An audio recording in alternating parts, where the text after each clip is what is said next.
আসসালামু আলাইকুম।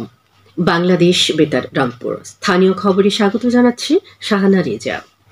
প্রধানমন্ত্রী শেখ হাসিনা আশাবাদ ব্যক্ত করেছেন যে কোটা আন্দোলনকারীরা আইনি প্রক্রিয়ায় উচ্চ আদালতে ন্যায় বিচার পাবেন এবং তাদের হতাশ হতে হবে না। তিনি গতকাল সন্ধ্যায় বাংলাদেশ বেতার ও বাংলাদেশ টেলিভিশনে জাতির উদ্দেশ্যে দেয়া ভাষণে এই আশাবাদ ব্যক্ত করেন। প্রধানমন্ত্রী আদালতের রায় না আসা পর্যন্ত সকলকে ধৈর্য ধরার আহ্বান জানান।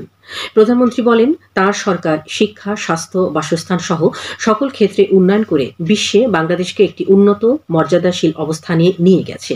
তিনি বলেন, জনগণের মাঝে যখন স্বস্তি বিরাজ করছে, তারই মধ্যে কোটা প্রথা নিয়ে আন্দোলন একটি অত্যন্ত বেদনাদায়ক ঘটনা। শেখ হাসিনা বলেন, সাধারণ শিক্ষার্থীদের কোটা আন্দোলনের সুযোগ নিয়ে কিছু কিছু মহল সন্ত্রাসী কার্যক্রমে লিপ্ত রয়েছে। আন্দোলনের সময়কার ধ্বংসযজ্ঞের বিস্তারিত তুলে ধরে প্রধানমন্ত্রী আন্দোলন চলাকালীন মৃত্যুবরণকারীদের আত্মার মাগফিরাত কামনা করে বলেন, এ ঘটনা কখনোই কাম্য ছিল না। প্রধানমন্ত্রী দ্ব্যর্থহীনভাবে বলেন, আন্দোলনের সময় হত্যাকাণ্ড, লুটপাট ও সন্ত্রাসী কাজ যারা চালিয়েছে তাদের বিচারের আওতায় আনা হবে। তিনি বলেন, কাদের উস্কানিতে ধ্বংসযজ্ঞ চালানো হয়েছে তা তদন্ত করে বের করা হবে এবং তাদেরকে বিচারের আওতায় আনা হবে। অভিভাবকদের উদ্দেশ্যে তিনি বলেন, সাধারণ শিক্ষার্থীদের এই আন্দোলনকে কেউ যেন ভিন্ন পথে নিয়ে যেতে না পারে সে ব্যাপারে সতর্ক থাকতে হবে। আইন শৃঙ্খলা পরিস্থিতি স্বাভাবিক রাখতে ঢাকা সহ সারা দেশে 229 প্লাটুন বিজিবি মোতায়েন করা হয়েছে। বিজিবি সদর দপ্তরের জনসংযোগ কর্মকর্তা মোহাম্মদ শরীফুল ইসলাম বিষয়টি নিশ্চিত করেছেন। তিনি জানান, কমপ্লিট শাটডাউনকে কেন্দ্র করে আইন শৃঙ্খলা পরিস্থিতি স্বাভাবিক রাখতে ঢাকা সহ সারা দেশে 229 প্লাটুন বিজিবি মোতায়েন করা হয়েছে। বেগম রোকেয়া বিশ্ববিদ্যালয়ের শিক্ষার্থী আবু সাইদ নিহতের ঘটনায় রংপুর মেট্রোপলিটন পুলিশ একটি তদন্ত কমিটি গঠন করেছে। মেট্রোপলিটন পুলিশের অতিরিক্ত কমিশনার সাইফুজ্জামান ফারুকী 4 সদস্যের এই তদন্ত কমিটির নেতৃত্ব দিচ্ছেন। যথাযোগ্য মর্যাদায় আগামী 15ই আগস্ট জাতীয় শোক দিবস সহ মাসব্যাপী শোকাবহ আগস্ট পালনে জয়পুরহাটের পাঁচবিবি উপজেলা মহিলা আওয়ামী লীগের উদ্যোগে এক প্রস্তুতিমূলক সভা অনুষ্ঠিত হয়েছে। স্থানীয় পৌরসভা কার্যালয় সম্মেলন কক্ষে গতকাল অনুষ্ঠিত সভায় পৌর মেয়র হাবিবুর রহমান হাবিব প্রধান অতিথি ছিলেন। সভায় মাসব্যাপী গৃহীত বিভিন্ন কর্মসূচির মধ্যে রয়েছে বঙ্গবন্ধুর প্রতিকৃতিতে মাল্যদান, বঙ্গবন্ধুর ঐতিহাসিক 7ই মার্চের ভাষণ প্রচার, আলোচনা সভা, দোয়া মাহফিল এবং অসহায় ও দুস্থদের মাঝে খাদ্য বিতরণ। গ্রামীণ অবকাঠামো রক্ষণাবেক্ষণ টেস্ট রিলিফ কর্মসূচির আওতায় কুড়িগ্রামে রৌমারী ও রাজীবপুরে 22টি উন্নয়ন প্রকল্পের কাজ শেষ হয়েছে। নির্বাচনী এলাকা ভিত্তিক বিশেষ বরাদ্দের আওতায় এজন্য ব্যয় করা হয় প্রায় 92 লাখ টাকা।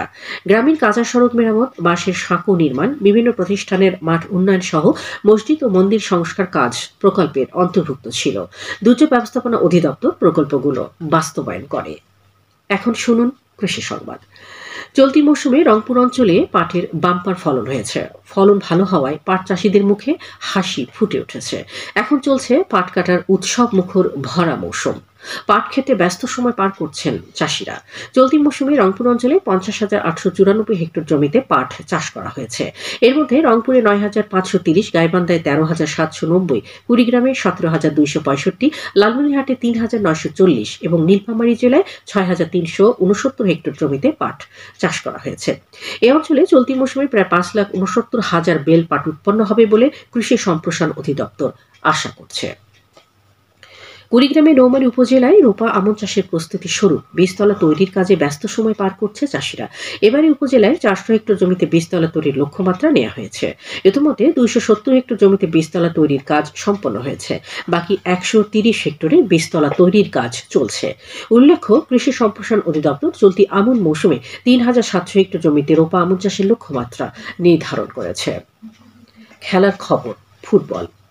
জয়পুরহাটের পাঁচবিবি শেখ রাসেল মিনি স্টেডিয়ামে অনুষ্ঠানরত জাতির পিতা বঙ্গবন্ধু শেখ মুজিবুর রহমান জাতীয় গোল্ড কাপ অনূর্ধ্ব-17 ফুটবল টুর্নামেন্টের আজকের ফাইনাল খেলা স্থগিত করা হয়েছে। পরবর্তীতে ফাইনাল খেলার তারিখ জানানো হবে। সবশেষে আবহাওয়া। আজ সন্ধ্যে 6টা পর্যন্ত পূর্বাভাসে বলা হয়েছে, দেশের অভ্যন্তরীণ নদীবন্দরগুলোর জন্য কোনো সতর্কবাণী নেই এবং কোনো সংকেতও দেখাতে হবে না। খবর শেষ হলো। বাংলাদেশ বেতারের ঢাকা, কুমিল্লা, চট্টগ্রাম, রাঙামাটি, রাজশাহী, খুলনা, রংপুর, ঠাকুরগাঁও, সিলেট, ময়মনসিংহ, বরিশাল, গোপালগঞ্জ, কক্সবাজার এবং বান্দরবান কেন্দ্রের AM এবং FM এর অনুষ্ঠান অ্যাপসের মাধ্যমে অনলাইনে প্রচার করা হচ্ছে। গুগল প্লে স্টোর এবং অ্যাপল স্টোরে অ্যাপসটি পাওয়া যাচ্ছে। আমাদের পরবর্তী স্থানীয় খবর প্রচারিত হবে সন্ধ্যে 6টা 45 মিনিটে।